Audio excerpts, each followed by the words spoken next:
Bom, agora vamos, de fato, dar início à nossa primeira palestra, né? Ele, graduado em administração pela UFV, mestrado em administração com ênfase em finanças pelo Instituto de Pós-Graduação e Pesquisa da UFRJ, analista do Banco Central do Brasil e coordenador responsável pela área de monitoramento de instituições de pagamento e fintechs de crédito autorizadas. Atua também como facilitador da Universidade Corporativa do Banco Central no curso Fintech, Modelos de Negócio, Riscos e Tecnologia. Temos a satisfação de convidar e receber para a primeira palestra de hoje, Fabrício Ferreira, com a palestra Fintechs no Brasil, Evolução, Desafios e Perspectivas. É com você, Fabrício.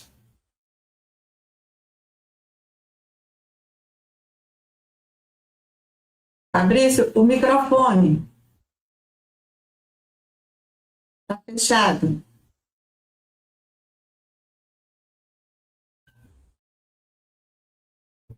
Gente, só um instante enquanto a gente ajusta aqui. Ajusta o áudio aqui. Acho que o Fabrício teve um pequeno problema com o microfone. Fabrício, você consegue me ouvir? Abriu o áudio, Fabrício? Sim, está aberto agora. Gente, vamos retomando aqui. É assim mesmo, a gente está aqui se reinventando, né, nesse processo, e isso faz parte. Boa palestra, Fabrício. Obrigado, desculpe aí o problema inicial com o áudio. Eu vou fazer a palestra sem o fone, eu acho mais confortável. Vou falar para vocês sobre fintechs, tá? É um tema que está em voga hoje em dia, todo mundo comenta, e de fato, vou tentar resumir um pouco, falar um pouco sobre fintechs em 35 minutos, né? Conforme a Márcia comentou, eu sou facilitador de um curso aqui no banco, é um curso de 20 horas, e eu tentei condensar isso aqui numa apresentação rápida para vocês e falar um pouco sobre esse universo, essa revolução no mercado financeiro, tá? Só um disclaimer inicial, tá? As opiniões aqui e juízos dessa apresentação não são de responsabilidade minha, tá? Não necessariamente representam o posicionamento oficial do Banco Central. Bom, primeiro a gente vai apresentar uma definição do que é a fintech, tá? Os fintechs, uma definição do Banco Central que se encontra na página lá do Banco Central, são empresas que produzem inovações nos mercados financeiros, né, em geral por meio de uso intenso de tecnologia com potencial para criar novos modelos de negócio, né. Atuam por meio de plataformas online e oferecem serviços digitais inovadores relacionados ao setor.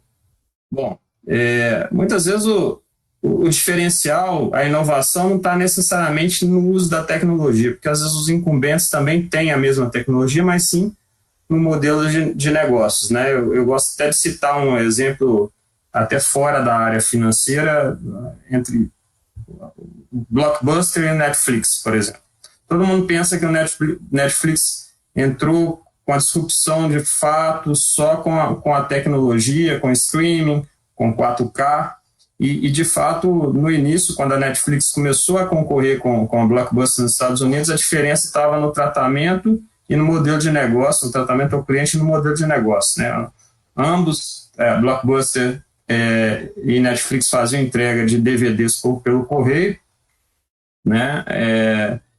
E só que a Blockbuster cobrava uma multa depois de determinado prazo, que o cliente não teve tempo de assistir o filme, por exemplo, ele pagava uma multa por isso, a Netflix não.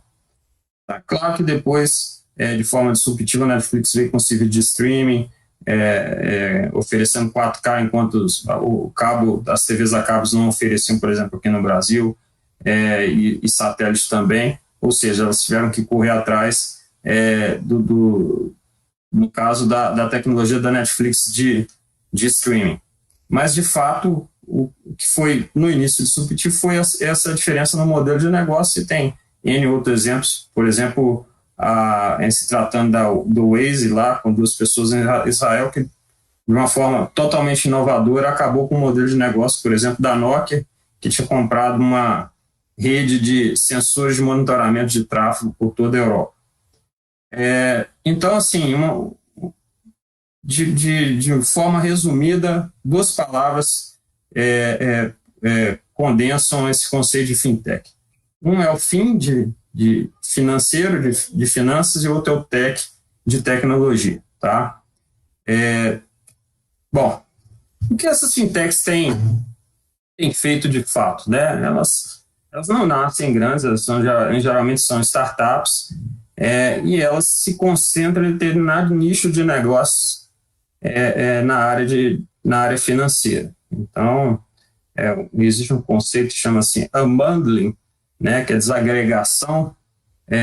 Então, essas fintechs, elas têm, de certa forma, atacado diferentes áreas de negócios das instituições bancárias tradicionais, né, conhecidas como incumbentes. E aqui um exemplo, por exemplo, da atuação das fintechs europeias em relação às áreas de negócio de um grande banco, tá? Tradicional. Então, elas atuam, seja na parte de empréstimos, de investimento, de seguros. Aí você tem o conceito de insurtech, né, em fintech, mais específico na área de seguros, né, de planejamento também, de remittance, aqui, remessa internacional de dinheiro, e por aí vai. Então, assim, são N áreas de atuação, tá? E, de fato, essas instituições tradicionais, elas têm sofrido essa concorrência das fintechs, e o universo tem crescido bastante, tá? Elas têm atuado em diferentes áreas, tá? Isso aqui é uma separação, uma categorização criada lá pelo Distrito, que é um hub de inovação, tá? Inclusive, eles têm um relatório bem interessante sobre o mercado de fintechs, tá? Para quem quiser consultar, a fonte está aí, Fintech Report. Esse aí foi o de 2020, né? Publicado em 2020. Então, eles fazem a separação em back-office, né? Câmbio, cartões, tá? Mercado de cartões, em crédito, e claro, tem tipos de atuação dentro dessas áreas principais. Por exemplo, em crédito você tem a parte de antecipação, de consórcio, marketplace, né, que é o equivalente hoje a você ter uma prateleira de ofertas de crédito, né? Você tem a oferta direta também, quando fintechs atuam diretamente oferecendo crédito dentro do sistema financeiro e concorrendo com as instituições financeiras tradicionais. E o peer-to-peer, a gente vai falar um pouco à frente, tá? E outras áreas também têm crescido, principalmente nessa área de pagamentos, tá? Eu acho que é a área que, principalmente com a criação aí agora do Pix, né, tem muito potencial nos próximos anos aí, e houve um crescimento muito grande, e a maioria das fintechs, né, tem se concentrado nessa área. Esse radar do Fintech Lab, ele mostra mais ou menos o que é essa revolução, tá? Então, desde 2013 até agora, você vê um crescimento bem acentuado do número de fintechs. O mapa começou a ser feito em 2015, e um radar com fintechs por diferentes áreas, tá? E pela evolução, né, o último radar é o de agosto, tá? No caso do radar Fintech Lab, havia mapeado 689 fintechs. Fora isso, tem todo um ecossistema por trás, né? Que são empresas, por exemplo, de eficiência financeira, que na realidade elas não estão no negócio principal, mas elas dão suporte a essas fintechs, tá? Seja na área, por exemplo, de segurança, como alguma solução de reconhecimento facial, alguma solução de compliance para conectar as fintechs aos reguladores, e de fato compõe esse ecossistema, né, de fintechs, como também os investidores são players fundamentais no crescimento do setor, porque é de onde vem todos os recursos para suportar essa fase inicial da startup, em que ela ainda não consegue monetização suficiente para sustentar o seu negócio. É preciso do investidor, normalmente venture capitals, injetando recursos, pensando no crescimento daquela fintech e na futura monetização e rentabilidade. De fato, conforme eu comentei, a maioria está no setor de pagamentos, tá? Mas também você tem fintechs atuando na parte de gestão financeira, fazendo trabalhos excelentes, inclusive contribuindo para a educação financeira do brasileiro. Aplicativos como o Guia Bolso, por exemplo, que inovou conectando as contas das pessoas e fazendo uma espécie de organização financeira das despesas. Então, tem surgido soluções bem interessantes nesse sentido também, para auxiliar as pessoas nessa área de finanças pessoais e promover uma educação financeira. Tem muitas fintechs também atuando nessa área de empréstimos, né, onde a gente tem um espaço grande aí para redução do custo dos empréstimos. Então, a gente tem um ecossistema de instituições atuando em diversas áreas, tá? E fintechs, e instituições que fazem parte, e entidades que fazem parte desse ecossistema, sejam elas as associações, né, criadas pelas fintechs, as aceleradoras, os hubs, e principalmente um conjunto de participantes importantes são os investidores, sem os quais esses negócios não conseguiriam crescer, tá? Esses investidores, conforme eu comentei, depois da crise, né, com taxas de juros lá fora e caíram muito, tá, após a crise do subprime nos Estados Unidos, e houve um incentivo aos investidores a procurarem outros ativos e negócios de riscos e que envolvem essas startups na área financeira, tá? Então, isso impulsionou bastante o crescimento aqui, principalmente após 2008, tá?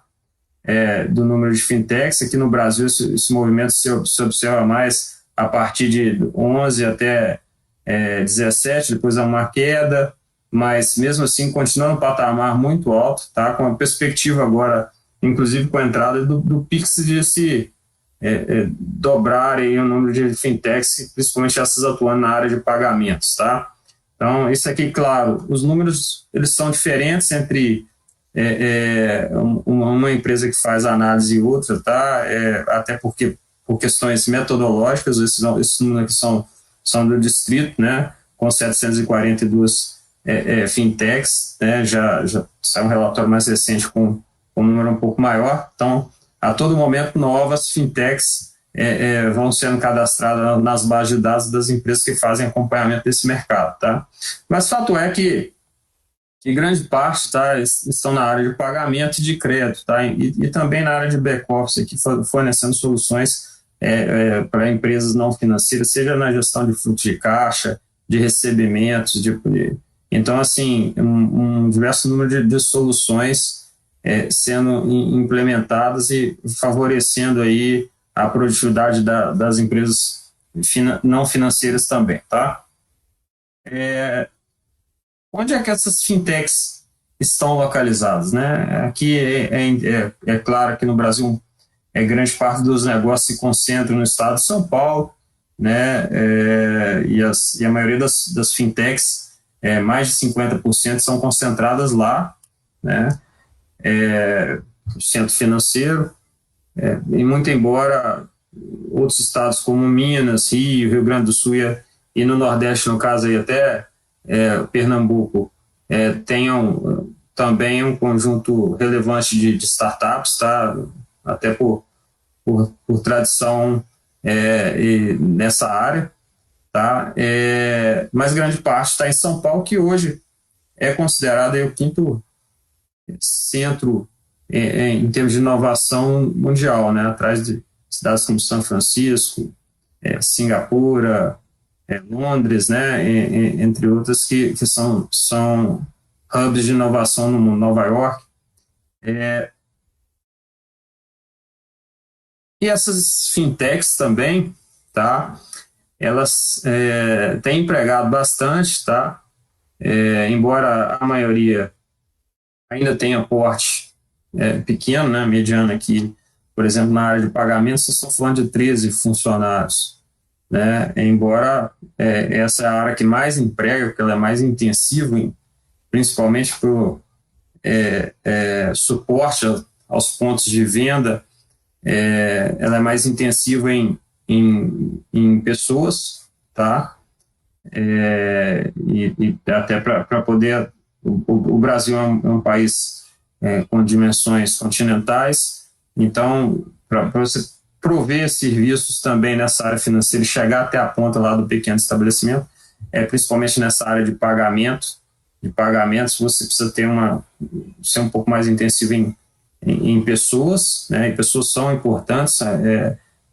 Nesse caso das fintechs, aqui no Brasil, a gente tem uma característica interessante, que as pessoas, os empreendedores são muito criativos, tá?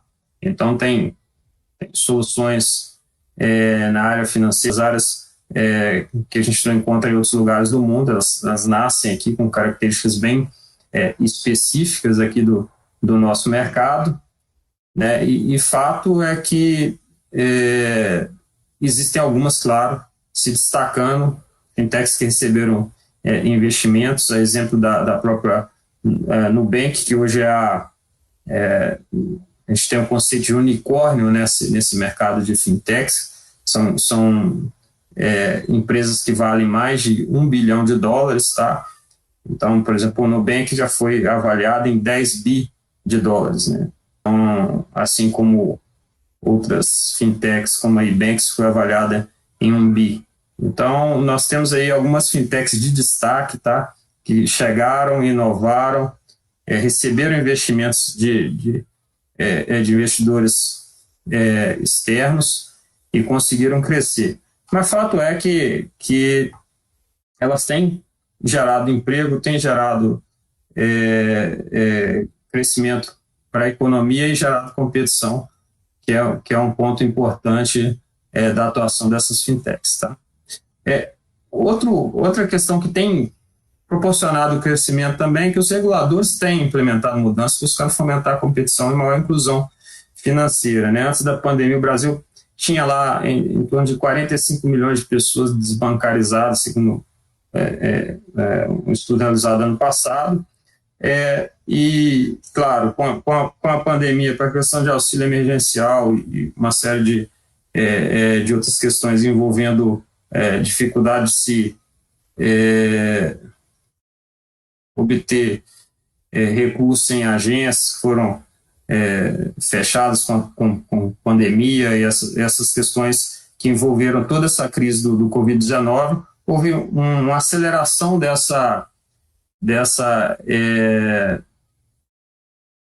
uma aceleração da digitalização, ou seja,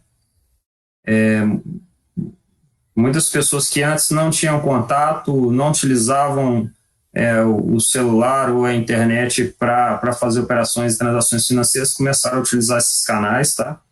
Mas houve, sim, um projeto já de longo prazo que envolve regulações que vêm incentivando a competição e a inovação aqui no Brasil, como o GT de Inovações foi criado lá no Banco Central, a criação da conta digital, a interoperabilidade entre arranjos, né, permitindo uma maior conexão nessa área de meios de pagamentos, e mais recentemente algumas medidas que tendem a ser muito benéficas, né, para as fintechs, né, o sistema financeiro, como o Open Bank e o Sandbox. A gente fala um pouco à frente, e a própria implementação do Pix, que começa aí na próxima semana.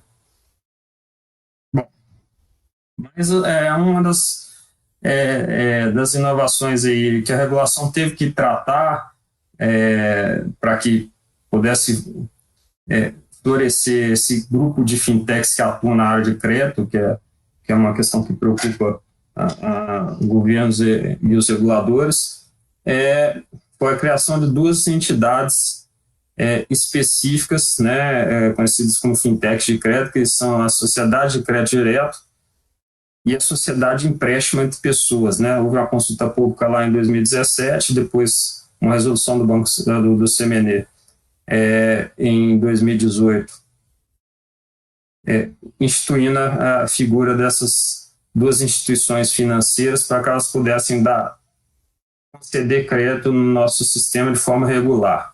Tá? E foi criado esse ambiente regulatório para o crescimento dessas fintechs de crédito, porque antes elas tinham que operar com estruturas de securitização, usando FDICs e securitizadoras para conseguir se encaixar na nossa regulação aqui e poder atuar na concessão de crédito. Bom, mas de inovação mesmo, né, a gente teve a possibilidade de implementar, por meio da Sociedade de Empréstimo de Pessoas, um mercado que já vinha crescendo muito lá fora, que é o peer-to-peer lending, né, onde você tira o middleman, que é a instituição financeira do meio, e as pessoas investidoras emprestam diretamente para os tomadores por meio de uma plataforma que recebe um FII para esse tipo de atuação, ou seja, ela conecta, ela faz a avaliação dos clientes que buscam tomar crédito, ofertam esses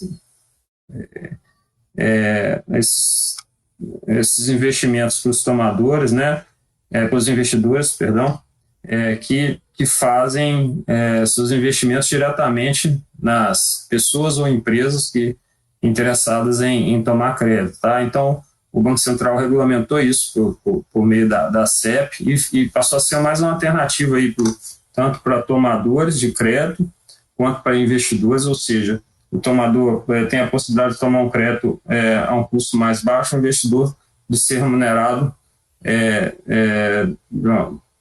uma taxa mais elevada comparativamente ao sistema tradicional em que há uma instituição financeira no meio fazendo essa intermediação financeira.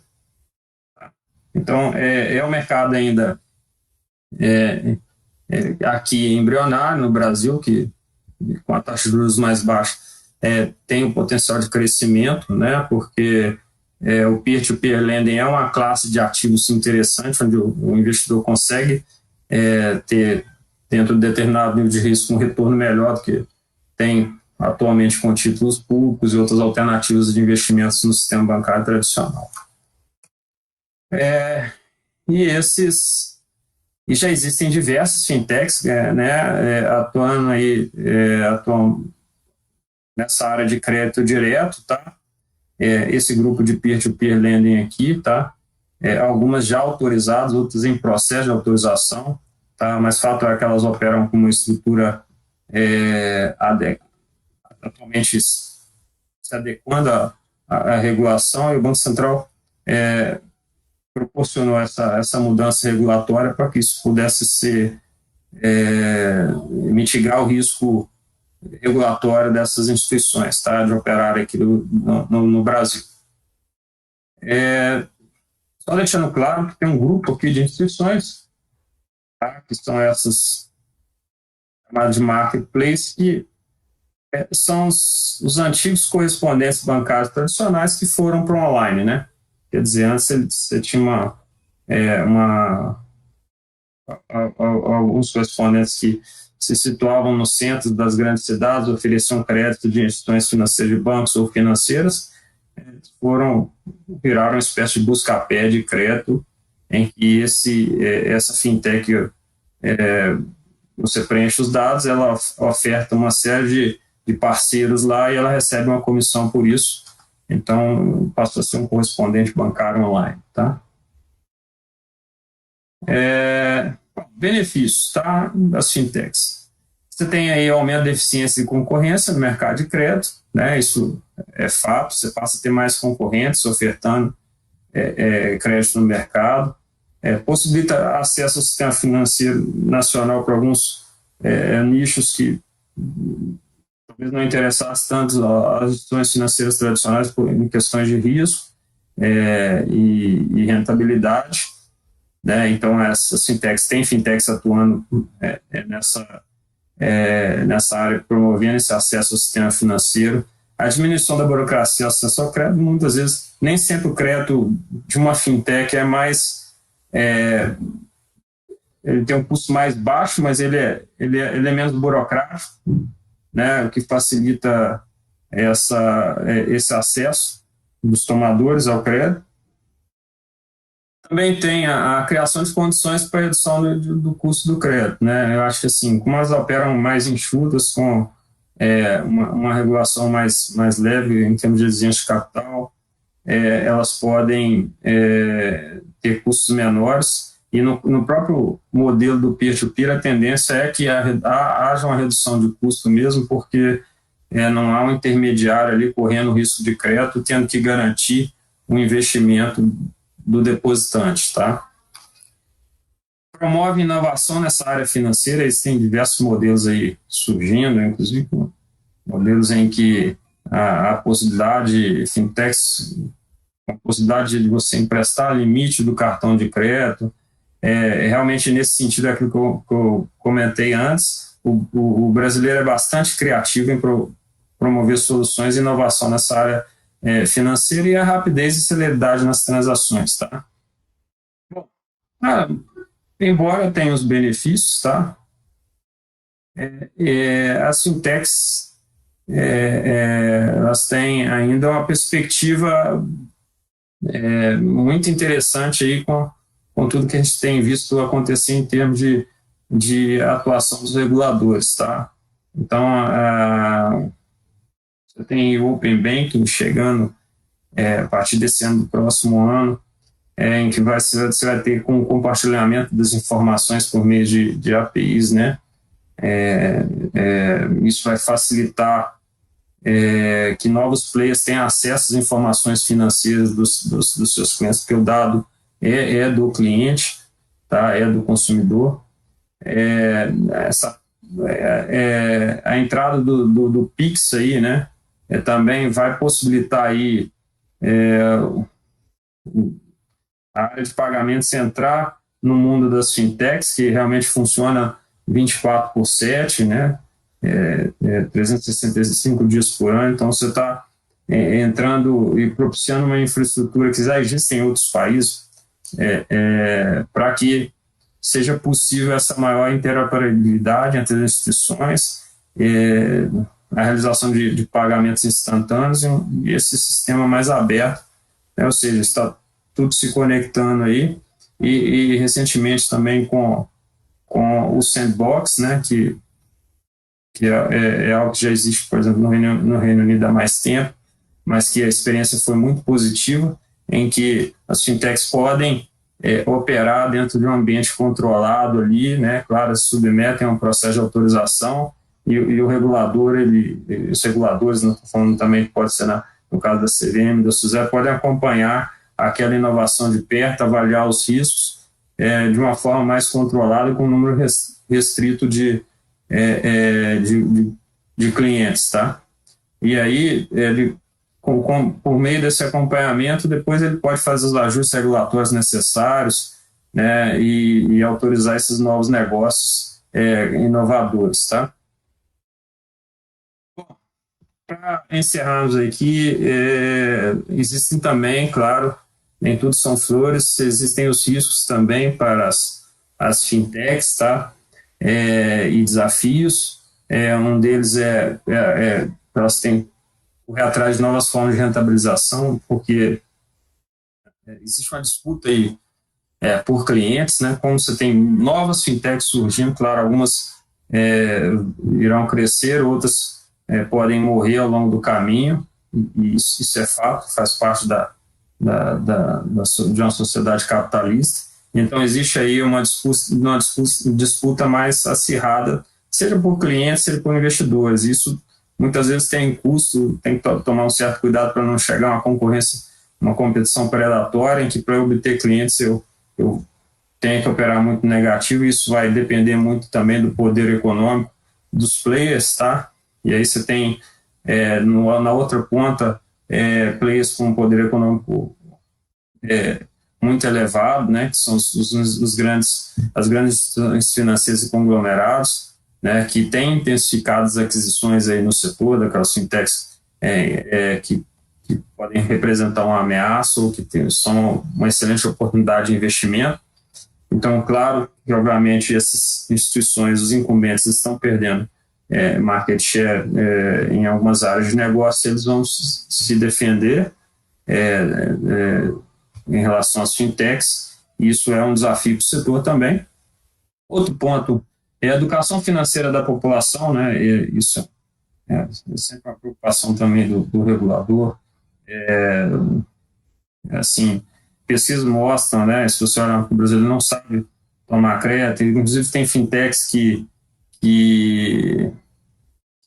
têm trabalhado nessa área para reduzir o custo do crédito, seja pedindo um colateral do empréstimo, empréstimos que saem a taxas mais elevadas, se você colocar o seu veículo, o seu imóvel em garantia, você consegue uma taxa maior, mas passa por um processo de educação, né? E outro ponto também é a disponibilidade e nível de adoção das novas tecnologias, porque por mais que tenha crescido o uso do mobile, as pessoas estejam utilizando mais dados, tem muitas regiões ainda não plenamente atendidas em termos de acesso e conexão, tá? E também essa questão da adoção das novas tecnologias. Existem ainda restrições, claro, as novas gerações, os nativos digitais, são o futuro dessas fintechs, tá? O presente e o futuro, porque na realidade eles têm adotado como primeira instituição no seu relacionamento financeiro as fintechs, mas fato é que existe ainda uma parte considerável da população ainda que tem uma restrição à adoção de novas tecnologias, especialmente na área financeira. E, por fim, acho que um grande desafio é a entrada das Big Techs no setor financeiro. A gente tem visto aí já iniciativas, né? A Apple com a Apple Card lá nos Estados Unidos, ainda no Brasil não, mas a Amazon já emprestando para os vendedores que estão no marketplace dela lá e Google com soluções de pagamento já principalmente na Índia, o WhatsApp também, né, o Facebook recentemente já começou a operar sua solução de pagamento no mercado indiano, e essa entrada das Big Techs é uma coisa que preocupa tanto os incumbentes, né, como as fintechs. Bom, eu encerro por aqui a apresentação e estou aberto às perguntas aí. Fabrício, muito obrigado aí pela palestra, compartilhar com a gente. Vamos seguindo aqui. A gente tem perguntas, mas em função do atraso, problema, a gente vai fazer só uma pergunta, tá? Para não deixar de ter esse momento, mas também para não comprometer muito a nossa ajuda, o nosso horário. Tá joia? Uma pergunta, lembrando que as perguntas são postadas no chat do YouTube, né? E a gente traz aqui para você, tá? A pergunta da Vanessa Lima. Com a regulamentação do Open Bank, como você acha que vai ser a integração entre esses diversos serviços promovidos pelas fintechs e como serão os novos modelos de negócio? Bom, o Open Bank ele vai ser bastante promissor para as fintechs, porque ele vai permitir com que novos players aí no mercado financeiro tenham acesso a informações transacionais no futuro dos clientes e possam prover soluções mais completas, né?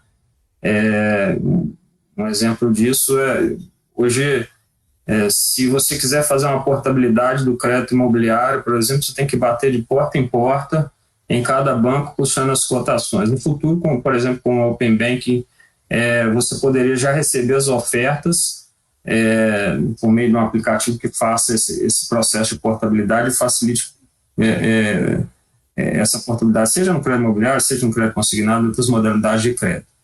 Então, uma vez que você permitiu que uma fintech tenha acesso aos seus dados, ela pode buscar todas as informações via API, junto às instituições que você tem relacionamento e prover soluções bem interessantes e favoráveis ao consumidor, né? Ou seja, ela reduz essa jornada, melhora a experiência do cliente, a jornada do cliente na área financeira, que hoje realmente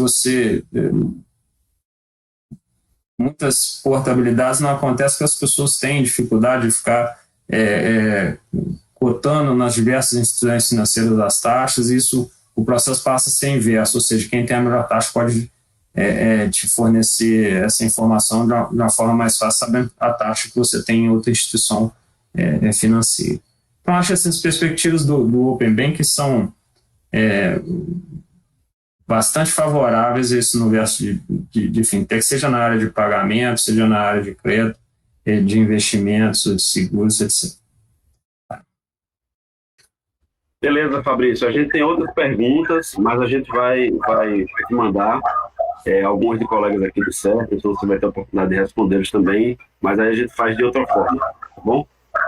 A gente agradece a disponibilidade, então, em nome da organização aqui do evento, Tech Day, em nome do CERPRO, muito obrigado pela tua participação e por compartilhar com a gente aqui esse tema que é muito legal, que é o tema de fintechs. Ok, obrigado aí e bom evento para todos aí.